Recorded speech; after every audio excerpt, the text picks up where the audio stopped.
Welcome to Value Creation Live, your ultimate resource for strategies to maximize the value of your business. Dive into the engines that drive success in every company. Discover actionable insights to multiply the value of your business to maximize your impact. Featuring expert interviews, innovative ideas, and proven strategies, this is your guide to creating lasting value and building a powerful legacy. Let's get started.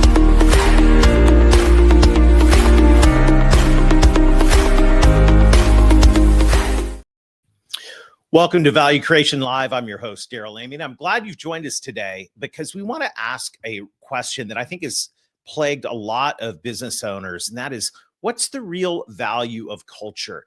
Does working on my culture actually add value to my business? And I think a lot of us know in a gut feel, kind of intrinsically, oh yeah, of course, culture, it's going to help me retain people. It's going to help maybe people be more productive. But does it really have a measurable impact on the value of my business? And that's the question we want to answer today as we explore how improving culture drives business valuation. So on a spoiler alert for this 25-minute executive briefing at the end, we're actually going to show a real world scenario, a case study, a mock-up, actually, I say real world, it's a fictional company that we developed. And what we did is we took all of the data that we're going to share about how culture impacts the value of the company. We applied it to a fictional company. And at the end, I think you're going to be pleasantly surprised when you begin to see how culture actually impacts the value, the enterprise value of a company. So today, as we share this time together, we're going to begin by looking at some of the data. The data is actually really, really encouraging. And we're going to look at data across the 4 value creation engines of revenue growth, process optimization, culture improvement, and strategic innovation. And in each one of these areas, improving your culture impacts all of them. They impact your revenue, your top line revenue, your optimization of your processes, which impacts your bottom line profit. It impacts your people. It impacts your ability to innovate. And all of these together impact the value of your business. Now, one of the things we talk about a lot here on Value Creation Live is the 3 levels of business. When you start a business, you're building revenue. Look, we all have been there. We've got to hit payroll, revenue, cash is king. At some point, though, the business begins to grow and we begin to focus not just on revenue, but also on profitability.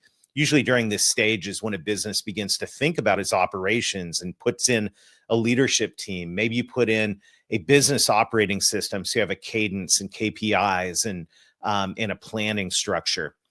It's great. Profitability is definitely a step up from just focusing on revenue. However, there's a 3rd level that not all businesses get to, and that's the level of value, looking at how do we manage our business around value? Are we creating value? Because at the level of value, it's not just the quantity of revenue and profit, it's also the quality of revenue and profit. We're beginning to ask questions from the mind of a potential buyer. Whether you want to sell your company or not is not really important. We're thinking about value in terms of what would a potential buyer think? Is this an attractive business? Is it well run? Is it ready if someone actually did want to buy it? Is the revenue predictable? Is the profitability best in class? How are all of these things? When we start to think about value, we think about our business differently. And when we start to think about creating value, all of a sudden culture comes into more and more of a focus. So the question we want to answer today is simply this: are companies with great cultures actually more valuable? Is this more than just touchy-feely? Is this something that we can quantify? And the answer is, I believe we can. Here's some data just to get us started. Just to prime the pump on this, Harvard Business Review said companies that they surveyed that had exceptional cultures enjoyed 4 times revenue growth. We could probably stop the whole podcast right here and just say, okay, let's get to work on our culture. 4 times revenue growth. That's huge. We'll look deeper into that in just a moment. 21% profitability increase over average cultures, according to Gallup. So imagine combining 4x revenue growth with 21% profitability. Now things are getting really, really exciting. And the last is probably more along the lines of what you might expect. Society for HR Management did a survey, and they found out that on average, the companies they surveyed had around a 48 point something percent turnover. But the companies with great cultures that had invested intentionally in their culture and creating a place where people actually want to work, they have 13% turnover. So that is, dramatically different than a 48% turnover in almost 4 times. So we've got an incredible set of data just to start here on revenue growth, profitability, and turnover, 3 big drivers. The question, though, is how does all of this work together to increase enterprise value? So how does culture, improving culture, enhancing the culture of the organization work together to increase enterprise value? To answer this question, we're going to look across the 4 engines of value creation. In fact, right here, there we go. I just want to say to everybody listening, if you haven't got your copy yet of A Business Owner's Guide to Maximize Business Valuation, you can get that. We'll put that link in the show notes. It's at book.valuecreationengines.com. And in this book, we talk about the 4 engines of value creation. And we actually have the diagram here. I'm going to put it actually up on the screen as well. There's 4 engines of value creation, starting in the top left. Revenue growth, obviously, growing revenue, but growing revenue in a smart way with predictable, recurring, contracted revenue that is not just landing new customers, but also cross-selling. That affects value. We'll show today how culture affects revenue growth. We've already seen a 4x growth in revenue for companies that have great culture versus companies that don't. Process optimization, moving to the right, the top right. Culture affects process optimization. When we can optimize our processes, it's not just document them, but also optimize, automate, and AI enhance them. We drive profitability. Of course, that enhances the value of the business, developing the culture, and also driving innovation to make sure we don't get boxed out of the market by a savvy competitor. So let's look at each one of these. And this is just raw data. And later on in this episode, we're actually going to feed this data into an AI system and apply it to a fictional company to see what it does to valuation. But look at these 4 areas. Sales performance. Sales teams and companies with strong cultures are more engaged, motivated, and productive, driving increased revenue, according to Deloitte's research in 2020. Customer retention. Gallup said engaged employees lead to a 10% higher customer satisfaction. So imagine if you could increase your customer retention by 10%, what that would do to revenue. Competitive advantage. This one's interesting. 82%, 8 out of 10 executives believe that culture differentiates companies from competitors, which means executives, when they're analyzing who are you going to work with, they don't just look at the product and service or even the price. They actually look at the culture. Why? Well, I think companies with a great culture are great companies to work with. They're the type of suppliers and vendors that you want. And then last but not least, when it comes to supporting revenue growth, 77% of consumers in the Edelman Trust Barometer 2020 edition, they said that they prefer purchasing from companies with strong workplace cultures. Wow. Right off the bat, here's just 4 data points that have showed us that culture supports revenue growth in your sales performance, in your keeping those people on keeping the customers, retaining them, giving you competitive advantage so you win more deals, and also branding the company. So right there off the bat, once again, we could probably stop the tapes on this. This is really, really compelling data. But it continues when you look at process. Look at this. According to Gallup, engaged employees are 12% more productive than disengaged employees. So the parallel here, if we have a culture, we have higher engagement inside our culture, we have higher productivity, 12% more productivity. Add that up across a team, and that is a massive competitive advantage and a massive boost to profit. Not only that, MIT discovered that companies with strong cultures are better at collaborating. They get 26% higher teamwork. So we've seen a boost in revenue. We've also seen impact on profit. What about the people side? We talk about the culture development engine in the book. Here we're talking specifically about culture, but look at this. 35% of employees would leave a job for a better culture, even without a pay raise, according to Glassdoor. So we've got an opportunity to recruit great people, retain people, and strong cultures. We quoted this earlier today. Society for HR Management, SHRM, said strong cultures reduce employee turnover from 48% down to 13.9%. And if you look at the cost of recruiting, hiring, the opportunity cost of all of the disruption in the business when someone leaves, this right here is a dramatic decrease in cost and increase in stability inside a company. And let's look at the last driver, innovation. I'm a huge fanatic about innovation, doing it strategically. How do you innovate? Well, culture affects innovation.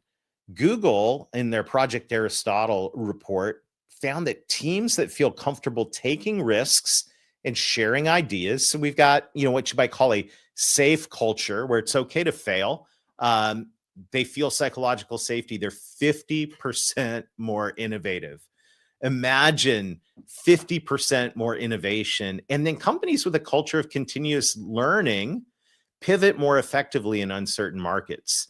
That was Harvard Business Review in 2021. And obviously, they were looking back over the previous year at what were the characteristics of companies that were able to pivot during the massive disruption of the pandemic. Well, pandemic's one thing, but we all have disruptions in our marketplace, in our industry, in our supply. We have disruptions all the time. So we saw it in big scale in 2020, but market adaptation is something that we need. And companies that have a great culture, they were able to adapt. What does that mean? It means that companies that invest in their culture and get intentional about creating a great culture are more innovative. So look at this across the board: revenue generation up, process optimization and profitability up, employee recruiting and retention and engagement up, and innovation. All of those things increase. Now what we're talking about here is we're talking about some real bottom line, quantifiable impacts on your organization. So if you're thinking about culture, I know, intrinsically you may be going, Darrell, it's probably a good idea. Maybe it's a trend. I have the pleasure right now of co-hosting the Culture from the Heart podcast. We're on a mission in this show to actually learn from the leaders in culture. We're interviewing CEOs of mid-market companies and asking them about their culture. These are people who are obviously working intentionally to build culture. And so I'm having the incredible opportunity. In fact, I welcome you to check it out. You can go to culturefromtheheart.com. And I feel like every week when we do these interviews with these CEOs, I'm getting like a MBA in leadership. It's super, super cool. Each of the episodes actually comes with a leader guide as well. If you want to just bottom line it, you can download the leader guide and get the nuggets of what it takes to build a culture. But as we're talking to all these people, and you can tell these companies are successful, they're growing, they've got good energy, they're doing well.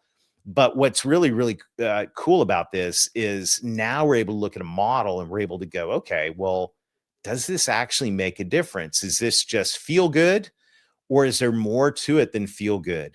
Is this something that's going to, make people more positive and maybe more engaged and reduce turnover, which certainly does increase valuation? Or is this something that legitimately moves the needle? Well, to answer that question, I thought, what would it look like if we took all of the data that I just quoted about how culture impacts revenue growth, how it impacts process and profitability, how it impacts retention and engagement, and how it also impacts innovation? What if we took all that data and fed it into an AI system and said, hey, take all this data and apply it to a fictional company and see what you can come up with? And that's what I want to share. And this is super exciting and enlightening. So I'm going to pull this up on the screen. We took a fictional company. So just keep the numbers rounded and simple. This fictional example is a mid-sized company. So just a lower mid-market company with 10 million in revenue and 1 million in EBITDA. Simple math, 10% to the bottom line. And in our fictional example, we said this company is kind of stagnating. There's single digit growth. Profitability is not grown. The profit margin's been the same year after year after year. In this fictional example, the range of multiples in the marketplace. So when we value a company, one of the things we do is we look up the range of value for a specific industry. And in this case, in this fictional example, once again, to keep the numbers simple, we said on the low end, these companies are trading for 4x EBITDA, 4x earnings before interest, taxes, depreciation, amortization. And on the high end, they're trading at 8. So low quality companies, maybe trading at 4 or 5. High quality companies in this industry, 7 or 8. And so the concept here was, okay, we got a $10 million company. It's got $1 million in EBITDA. They're kind of trading on the low end of this. They're going to invest in improving their culture. So here it is. Year one, 10 million, 1 million in EBITDA, 5x multiple. What's that company worth? Well, 5 times the 1 million in EBITDA. There you go, 5 million. Simple math, but I want to keep it simple for our illustration today for those who are watching and those who are listening in on the podcast later. So what does year one look like? Year one, well, because the company began to experience a better culture, their revenue growth accelerated. Instead of growing single digit, they started growing at a higher percentage. We didn't factor in 4x because I thought that might be a little bit dramatic for year one to go to immediately to 4x valuation. But we said, hey, they grew 20%. Their EBITDA started growing as well, not just in total number, but also in percentage, that a year over year boost in EBITDA in the company. So they brought, instead of 1 million, 1.5 million to the bottom line. As a result, as they began to improve the quality of the company, their position in the range of value increased. In this hypothetical example, it increased to 5.5. So by the end of the year one, they went from 5 million to 8.5 million in valuation. Once again, the 1.5 million times the 5.5 multiple in this hypothetical example. Just in year one, in this example, this hypothetical company increases valuation from 5 to 8.5 million. That's like 3.5 million. That is a dramatic increase, but let's keep going. Year two, they keep accelerating revenue. They're now at 14.5 million in revenue. They keep improving their profitability. Remember, companies that focus on culture have a 21% higher profitability than companies that don't. So we would expect that as they are increasing productivity, increasing collaboration, reducing turnover, so you don't have to keep retraining people. Now the profit went from 1.5 to 1.85 million in this hypothetical example. And the EBITDA multiple, we keep growing the quality of the company. It's at 6x in this example. Now the company moves from 8.5 to 11.1 million in valuation. Let's look at year three. Year three, revenue continues to accelerate. We've got 17.2 million in revenue. Once again, companies with great culture enjoyed 4x the revenue growth of companies with not great culture. Let's say even toxic culture. Why? Well, they had lower sales turnover. They got a great brand in the marketplace. So they have increased their revenue now to 17 million. Their EBITDA continues to grow, not just in quantity, but also in percentage, because they're enhancing their productivity. And as a result, we've got a higher quality company. It's more attractive to a buyer. It's more ready to transfer. So we gave it a 7x multiple. So now this company, which started with 10 million in revenue, 1 million in EBITDA, and a 5x multiple on that EBITDA, making it worth 5 million, now has 3 years later, 17.2 million in revenue, 2.2 million in EBITDA, 7x on the multiple, higher quality company, and it's worth $15.4 million. So in this example, and what we did, once again, it's a hypothetical company, but in my work with organizations, as we look at how to drive each one of these core value engines, whether it's revenue growth, process optimization, culture development, or strategic innovation, these numbers can be moved, and culture is core to all of it. So in this fictional example, this $10 million company in revenue that had a market valuation estimate of $5 million now has a market valuation estimate of $15.4 million. That's a 10x or $10 million growth, a 3x growth in valuation. Now, that's for a $10 million revenue company to grow 10 million in value. Is that possible? This is what the algorithm fed back in terms of applying the data, all that research that we looked at earlier, to the valuation of the company. And I don't know about you, but that gets me fired up, because I know that as companies increase in value, especially if they have the type of purpose-driven owners that I love working with, my mission is to help purpose-driven business owners multiply the value of their business so they can maximize their impact. Now, think about the impact of that organization. Not only have we created $10 million in wealth, which can be applied to legacy and generosity, which is so exciting to me, we have also created more jobs inside an amazing culture. And if you look at the data right now on employee engagement, quiet quitting, all of the miserable data about how awful work is for so many people, and about how literally it's driving anxiety, depression, and all kinds of horrible health outcomes, I look at this organization and go, this organization invested in culture. They made their place a better place to work. They're having an impact just inside their organization. They are more efficient. Their customers are happier. They're innovating, which means that they have a better opportunity to stay around for a long time. And in the process, they're growing value. That's exciting to me. And as a business owner, you can focus on revenue. And I understand we got to get dollars in the door. We've got to make payroll, all of that. You can focus on profitability. But when you focus on value, really, really good things happen. And when you focus on value, you're going to talk about culture. And here's what's cool about this. I believe that mid-market companies have the unique ability to create great cultures. Look, there's a lot of Fortune 500 companies that are saying we've got great cultures, and you go to some tech firms and they've got beanbags and nap pods and all kinds of things. That's great. I think mid-market companies have the opportunity to create great cultures, because in mid-market companies, for the most part, we're face-to-face, we're involved, we're close to the customer, we're close to each other, we're close to our vendors. You just can't do that in an enterprise organization in the way you can in a mid-market company. So what does that mean? I believe that and if you're a small company with 3 people, the impact to your culture it's important. Don't get me wrong.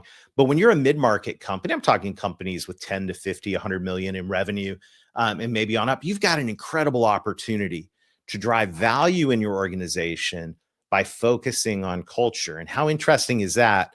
If we just focused on profitability without focusing on culture, or maybe to the detriment of culture, we might not have driven as much value. But if we focus on culture and we apply it to the value drivers of revenue, profit, culture, innovation, now we're able to see dramatic increase. And to me, this is a win, win, win, win, win across every environment. Employees win, customers win, vendors win, the families of the employees and the community wins, the owner wins. Everyone wins when we work on great culture. And mid-market companies, you've got a great opportunity to do this. So what are the action items from today? Well, I'm actually going to add a 4th one to this list. But first thing I want to encourage you to do is go listen to the Culture from the Heart podcast. If you are the CEO or a senior leader in a mid-market company, you're absolutely going to love these conversations. We talk for 24 minutes to CEOs of heart-centered companies that are focused on culture. And we're getting literally like a front row seat to some of the most interesting and innovative and inspirational cultures out there. Every episode comes with a leader guide. Get all the notes, super practical. And by the way, if you've got a great culture and you're listening in today, just message me. We'd love to interview you on the Culture from the Heart podcast. If you're a mid-market company, you've got 50 or more employees, we'd love to interview you on the Culture from the Heart podcast. But here's the action items. First of all, Can you make a decision today to focus on value creation? Look, I know revenue is important. We know profit's important, but when you get your eye on the value ball, you're not just working on the quantity of revenue and profit, you're working on the quality. That means you're going to care about culture. The other thing you've got to do if you want to work on value, you need to know the value of your business. And if you haven't measured the value of your business in the last 12 months, you need to do it. Go to valuecreationengines.com.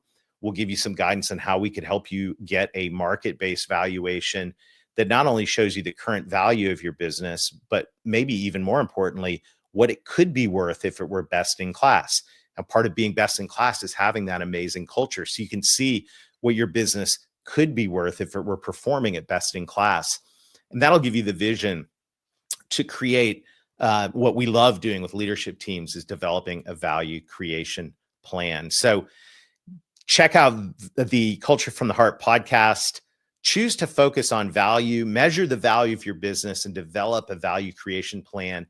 Happy to help with any of the above. I'd love to hear from you. Make sure to check out. We're launching it on, just give you a heads up, on March 1st. This is going to come out as the Value Creation Engines podcast. So you'll be able to not only come here live here on LinkedIn and YouTube, but if you miss it, no problem. It'll push it over to your podcast player and you can listen to it on your drive to and from work or on one of your treadmill things. Are we still doing that here in February? I hope so. So there you go. Thanks for joining us today. We're committed to helping purpose-driven business owners multiply the value of their business so they can maximize their impact. We want to encourage you to focus on value. And as we say at the end of every show, let's get going and let's get growing. Thank you for listening to Value Creation Live. Be sure to subscribe for future episodes packed with insights and strategies to help you maximize your business value.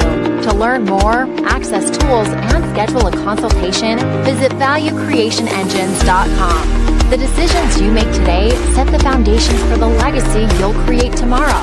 Until next time, let's work together to multiply the value of our businesses so we can maximize our